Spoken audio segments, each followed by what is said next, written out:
இந்த மரு வந்து யாருக்கெல்லாம் ஈஸியா வரும்னா, ஃபேஸ் வாஷ் பண்ணாம அப்படியே படுக்கிறோம்ல சில பேர். வெளியிலலாம் போயிட்டு வந்து அதுக்கப்புறம் ஃபேஸ் வாஷ் பண்றதில்ல, குளிக்காம அப்படியே படுத்துருவாங்க.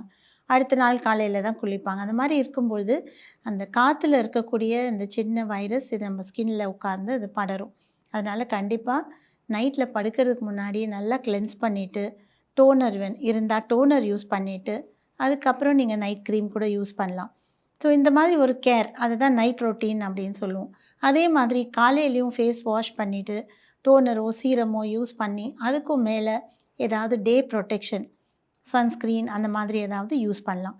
ஸோ இந்த மாதிரி கேர் எடுக்கிறவங்களுக்கு ஒரு எக்ஸ்ட்ரா மரு கூட வராது. ஆனா நம்ம கொஞ்சம் கூட கேரே இல்லன்னா, கிடுகிடுன்னு 1 வருஷத்துக்குள்ள நெறைய மருக்கள் ஸ்ப்ரெட் ஆகும். அதே மாதிரி சில பேர் வந்து ஹார்ட் வாட்டர்ல ஃபேஸ் வாஷ் பண்ணுவாங்க, இல்லன்னா குளிப்பாங்க. அதாவது அ உப்பு கலந்த தண்ணீர்ல. ஸோ அந்த மாதிரி உள்ளவங்களுக்கு சீக்கிரமா மருக்கள் வரத பார்க்கலாம். ஸோ நீங்க குளிக்கும்பொழுது உங்க தண்ணி வந்து போர்வெல் தண்ணியா இருந்தா, நீங்க அதில வந்து குளிச்சீங்கன்னா கூட கடைசி ரின்ஸஸ்க்கு நல்ல தண்ணிய யூஸ் பண்ணிக்கோங்க.